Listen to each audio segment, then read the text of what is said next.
Hello friend, welcome back to my YouTube channel exam relevant types. আশা করি তোমরা সব ভালো আছো। ভাই এখন তোমাদের কেপির যে এক্সাম হবে, ঠিক আছে, তার জন্য নতুন একটা ব্যাচ স্টার্ট হয়েছে, যেখানে ভাই ম্যাথ বলো ইংলিশ বলো, ইংলিশে যারা কিছু পারো না, ইংলিশে প্রত্যেকটা চ্যাপ্টার টাইপ ওয়াইজ করানো হবে। যে টাইপগুলো কোনো গ্রামাটিক্যাল রুল হিসেবে করানো হবে না, ঠিক আছে। আর ম্যাথের প্রত্যেকটা চ্যাপ্টার টাইপ ওয়াইজ করানো হবে, প্লাস পিডিএফ দেওয়া হবে, তার মধ্যে অ্যান্সার দেওয়া থাকবে, যেটা আমি বোর্ডে বোঝাবো। কারণ কি, নেটে অনলাইন ক্লাস করলে অনেক সময় নেটের বাফারিং এর সমস্যা হয়, তার জন্য অনেক ছেলে হয়তো ভুল লিখে, ঠিক আছে। তার জন্য যে টাইপটা করাবো ভাই, কোয়েশ্চেন তার অ্যান্সার প্রত্যেকটা পিডিএফ আকারে তোমাদের প্রোভাইড করা হবে। সেটা তুমি যদি জেরক্স করে বার করো না, সেটা তোমার ফাইনাল নোট, বোঝা গেছে। প্রত্যেকটা চ্যাপ্টার। আর যারা ম্যাথে একদম উইক আছো, দেখো ভাই, কোচিং এ পড়তে গেলে কি করে বলো তো, তোমাকে একটা সিট দিবে, 7টা 8টা পাতা থাকবে, হয়তো 6টা পাতা থাকবে, তার মধ্যে দেখা যাবে যে 90খানা অঙ্ক আছে একটা চ্যাপ্টার, ঠিক আছে। 90খানা অঙ্কের মধ্যে দেখা যাবে তোমাকে 30টা অঙ্ক করে দিল, 30টা অঙ্ক করে দিল, আর 60টা অঙ্ক করালো না, ঠিক আছে। তো কিন্তু স্যাররা কি করে, টাইপ ওয়াইজ করায় না, যার ফলে কি ছেলেরা বুঝতে পারে না। কিন্তু আমি কি রকম করে ভাই, একটা চ্যাপ্টার 10টা টাইপ করাই, একটা টাইপে 2-3টে করে অঙ্ক করে, ঠিক আছে। তো সেই টাইপগুলো 10টা টাইপ করে দেওয়ার পর একটা 20-30টা কোয়েশ্চেন আমি তোমাদের প্রোভাইড করি। সেই কোয়েশ্চেনগুলো তোমরা নিজেরাই করতে পারবো, 2-1টা যেটা আটকাবে আমি করে দিই, ঠিক আছে। তো এর বাইরে কিছু দরকার নাই, যেটা দেবো এনাফ। প্রত্যেকটা চ্যাপ্টার যে টাইপগুলো দেওয়া হবে, এই টাইপগুলো করলে এনাফ। যেমন আমার ডাব্লিউপি মেনের মধ্যে 20টা কোয়েশ্চেনের মধ্যে ভাই 17টা কোয়েশ্চেন একদম হুবহু কমন আসছে, মানে কনসেপ্ট, ঠিক আছে। তো 2-3টে কোয়েশ্চেন কমন এসেছে, কিন্তু 2-3টে কোয়েশ্চেন কি বলতো একটু ঘুরিয়ে দিয়েছে, তার জন্য ছেলেরা হয়তো মনে করেছে যেগুলো একটু কঠিন কোয়েশ্চেন, কিন্তু কঠিন কোয়েশ্চেন নয়, কোয়েশ্চেনগুলো ঘুরিয়ে দিয়েছে, ঠিক আছে। তাই প্রত্যেকটা 100টা 100-150টা অঙ্ক করার থেকে শুধুমাত্র টাইপ ওয়াইজ করাটা অনেক বেস্ট। যারা একদম নর্মাল স্টুডেন্ট, হয়তো ক্লাস 10-এর পর থেকে ম্যাথ করণিক অনেক উইক আছো, তাদের ক্ষেত্রে টাইপ ওয়াইজ করাটাই অনেক বেস্ট হবে, বুঝা গেছে। চলো আজকে তোমাদের 30 নম্বর টাইপটা আমি ডিসকাস করবো। 30 নম্বর টাইপটা দেখো, আমি প্রথমে 2 নম্বর কোয়েশ্চেনটা করাচ্ছি। বলছি, কোন আসল জটিল সুদের 2 বছরের 20% মানে 5000 টাকা চক্রবৃদ্ধি সুদ কত হবে, চক্রবৃদ্ধি সরল সুদের পার্থক্য কত হবে, সরল সুদ কত হবে। আমি ভাই বলেছিলাম 2 বছর আমার যে ভিডিওটা প্রোভাইড করা আছে তার মধ্যে আছে, হয়তো প্রত্যেক টাইপ প্রোভাইড করা নেই। দেখো 5000 টাকা যেটা আছে, 5000 টাকা 20% কত হবে ভাই, 5000 টাকা 20% পার্সেন্টকে তুলতে গেলে কি করতে হয়, 100 দ্বারা ভাগ করে দিতে হয়, ঠিক আছে। 0 0 0 0, তাহলে কত টাকা, তাই তো। আচ্ছা, 1000 টাকা যদি হয়, উপরের ছক দুটোতে 1000 টাকা আমি লিখে দেবো, কোনো অসুবিধা আছে।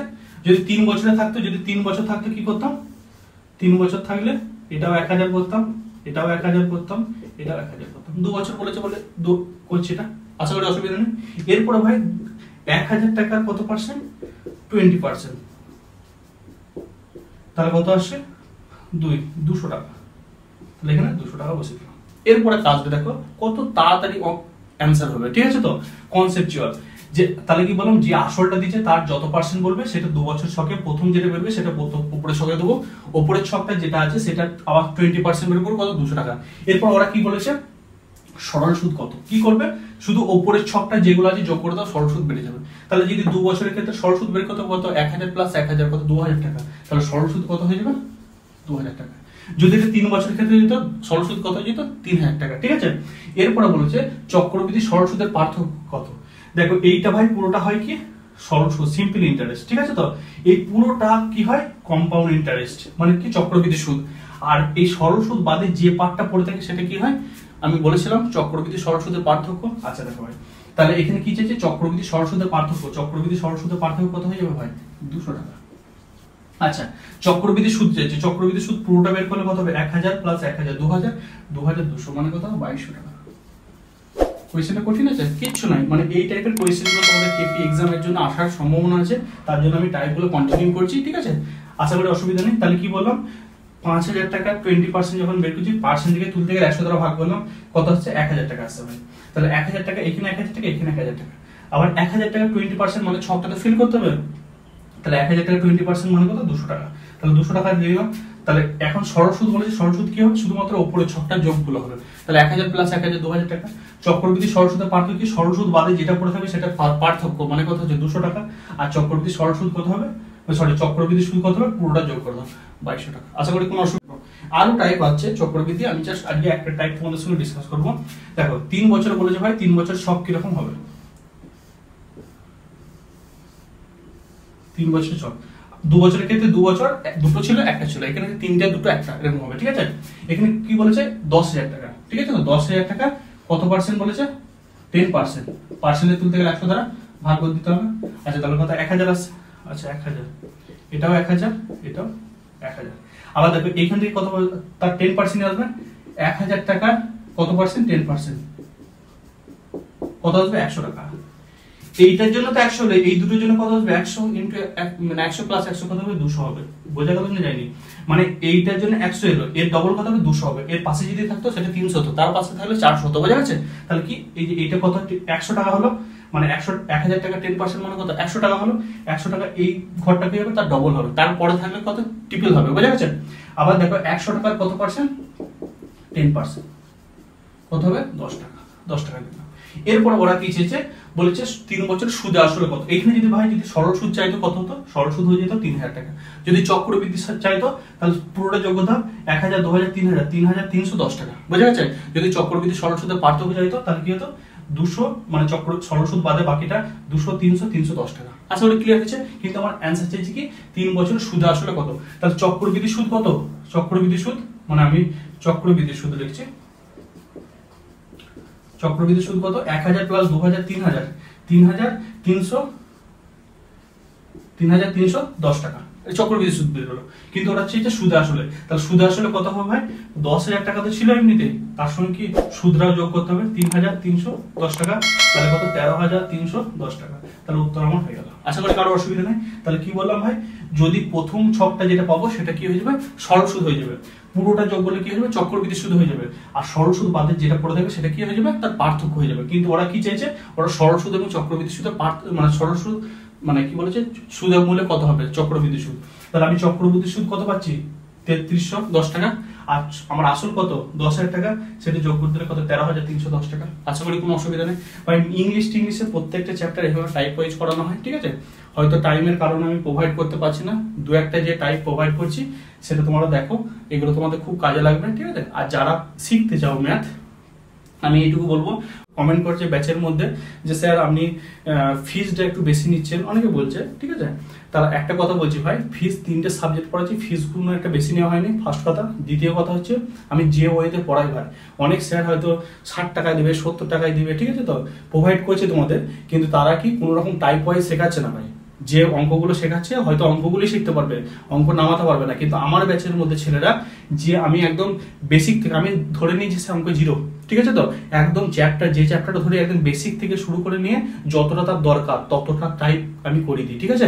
তার ফলে কি বলতো কোয়েশ্চেন ঘুরিয়ে হলে ছেলেটা অ্যাটেন্ড করতে পারবে। কিন্তু তোমাদের ক্ষেত্রে অনেক ছেলে আমাকে বিভিন্ন ইনস্টিটিউট থেকে আসে যে স্যার এত টাকা দিয়ে ভর্তি হলাম কিছু শিখতে পারিনি, কারণ কি ভাই ওরা কি হাই ফাই, মানে যখন তুমি একটা ভালো স্ট্যান্ডার্ড জায়গায় যাবে না, ওদের দেখাতে হবে যে আমাদের মেটেরিয়ালস কতটা ভালো, কিন্তু মেটেরিয়ালস নিয়ে লাভ নেই তো ভাই। 100টা ছেলের মধ্যে একটা ছেলের ওই মেটেরিয়ালসটা দরকার, কিন্তু 99টা ছেলের ওই মেটেরিয়ালস দরকার নেই, কারণ কি তার প্রথমেরটা কি ভুয়ো, প্রথমে পিলারটাই যদি না ভাই শক্ত হলো, ওপরে 3 তলা 5 তলা বিল্ডিং করে কিছু লাভ আছে, কিচ্ছু হবে না। সেরকম টাইপের বেসিক না ক্লিয়ার থাকলে যত টাইপই করতে যাও কিছু হবে না। সেই কারণে কি বলছি ভাই, আমি প্রথমে চ্যাপ্টারটার বেসিক যে জায়গাটা করলে ছেলেদের মানে নিজেরা অঙ্ক করতে পারবে সেই জায়গাটাকে ফুলফিল করে দিই, তারপরে ইম্পর্টেন্ট কোয়েশ্চেনগুলো আমি সলিউশন করে দিই, যার ফলে ছেলেদের কোনো অসুবিধা হয় না, বোঝা গেছে। তাই যারা ইন্টারেস্ট আছে ভাই এই নাম্বারে যোগাযোগ করবে, ঠিক আছে তো। যদি অঙ্ক ইংলিশ রিজনিং পার্টগুলো শিখতে চাও আমি তার জন্য আছি, ঠিক আছে তো। প্রত্যেকটা চ্যাপ্টার যে টাইপগুলো করাবো বা ওই টাইপের বাইরে কিছু করার প্রয়োজন নেই, ঠিক আছে।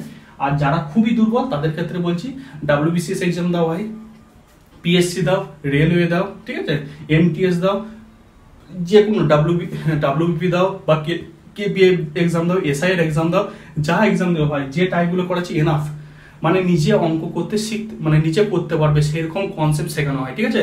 আমি যে চ্যাপ্টার টাইপগুলো করাই ভাই সেই টাইপগুলো তুমি যদি একবার করো, ঠিক আছে তো, এইটুকু সিওরিটি দিতে পারি ভাই। যদি 10টা অঙ্ক দেয়, তুমি জীবন অঙ্ক করো, 10টা অঙ্ক দিলে নিজে 5 থেকে 6টা নিজেই করতে পারবে। কারণ কি আমি একদম পুরো জিনিসটাকে শিখিয়ে দিই, মানে ভেতরটা একটা জিনিস দেখো, সিম্পল ইন্টারেস্ট, মানে সুদের অঙ্ক প্রচুর কঠিন, কিছু কঠিন নয় ভাই। 4টে জিনিস, আসল, সুদ, সময় আর কি তোমার টাইম মানে তোমার সুদের হার, 4টে জিনিস। তার মধ্যে কি আমি টাইপগুলো শিখিয়ে দিচ্ছি, কোনটার সঙ্গে কার কি করে খেলতে হয় সমস্ত কিছু শিখিয়ে দিয়েছি। ছেলেদের আর কিছু অসুবিধাই হয় না, কারণ কি এখন সিম্পল ইন্টারেস্টের কোয়েশ্চেন সব দিকে সোজা মনে হয়, ঠিক আছে। প্রত্যেকটা চ্যাপ্টার ওইভাবে আমি শেখাই। ট্রেনের 10টা টাইপ করাবো, ওর মধ্যে আর কিছু নাই ভাই, ওর বাইরে কিছু পড়বে না। কারণ কি আমি প্রত্যেকটা প্রিভিয়াস ইয়ারকে ঘেটে যে টাইপগুলো পড়েছে বা যে টাইপের কোয়েশ্চেনগুলো বারবার আছে সেই টাইপগুলো তোমাদের কাছে তুলে ধরি, ঠিক আছে। যার ফলে ওর টাইপের বাইরে কিছু প্রয়োজন নেই, ঠিক আছে। আর প্রত্যেকটা চ্যাপ্টার পিডিএফ তোমাদের প্রোভাইড করা হবে, কোনো রকম অসুবিধা কিছু হবে না। যারা ইন্টারেস্ট আছে এই নম্বরে যোগাযোগ করবে, ঠিক আছে।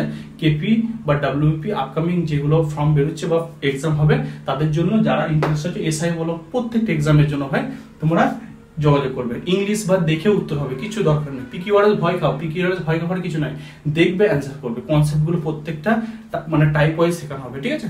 তা এখানে শেষ করলাম ভাই, ভালো থাকবে, চলো।